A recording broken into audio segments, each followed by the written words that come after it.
నన్ను ఇన్ని సంవత్సరాలుగా వందల వేల పదాలు నా మీద వాడారు. ఎన్నో బూతులు, ఎన్నో సార్లు, ఎన్నో ఒకేషన్స్‌లో ఫర్ నో రీజన్ నా తప్పే లేకుండా నన్ను అన్నారు.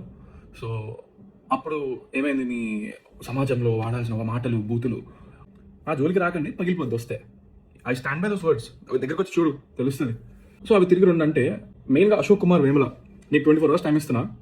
నువ్వు కనుక నాకు 24 hours అపాలజీ నీ నుంచి రాలేదనుకో, దీన్ని నేను ఎక్కడ ఎస్కలేట్ చేయాలి, ఎంత చేయాలో నేను అసలు ఇంతవరకు నా లైఫ్లో నేను ఒక మీమర్ కానీ, ట్రోలర్ కానీ, లేకపోతే నా మీద వాడిన వర్డ్స్ కానీ ఎప్పుడు కూడా నేను రియాక్ట్ అవ్వలేదు.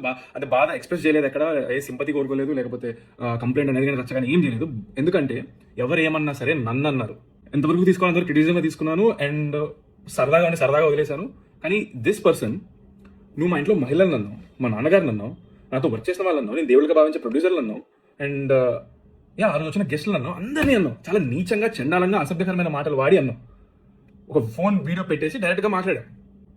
It is not criticism, it was degradation, defamation, insults. నీకుందిరా రే, నేను ఆల్రెడీ మాట్లాడుతున్నా లాయర్లతో. ఫస్ట్ టైం సీరియస్ తీసుకొని నేను ఎలాగ ప్రాపర్గా వెళ్తాను. ఇలాగ నేను ఫోన్ ఉంది కదా అని పొద్దున్న లేచేసి ఇట్లా పెట్టేసి మాట్లాడేసి చండాలం చేయడం కాదు. బుర్ర ఉంటే ప్రాపర్గా, కన్స్ట్రక్టివ్గా, ప్రోగ్రెసివ్ వేలో వెళ్ళాలి. నిజంగా నేను మనోభావాలు హట్టే, ఇది ఒక సమాజం నువ్వు ఒక లీడర్గా ఫీల్ అయ్యి ఏదో స్టాండ్ తీసుకున్నా అనుకుంటే తీసుకునేది ఏదో సరిగ్గా తీసుకో, అర్థమవుతుందా? అంత బూతులు నేను వాడిన దానికి నువ్వు మాట్లాడిన వర్డ్స్కి అసలు అది నువ్వు ఎలా రైట్ అవుతావు అసలు నీకు అర్థమవుతుందా? నిజంగా నువ్వు అదే ప్రాపర్గా చెప్తే, ఏదో పెద్ద ఆయన చెప్తున్నాడు కదా, ఆహా ఓకే సార్, కరెక్టే సార్, మేబీ సారీ కూడా చెప్పేటోనేమో. అంటే నువ్వు అంతా నిజంగా సిన్సియర్గా ప్రాపర్గా మాట్లాడితే, నువ్వు మాట్లాడే విధానంలో అసలు మెచ్యూరిటీ లేదు.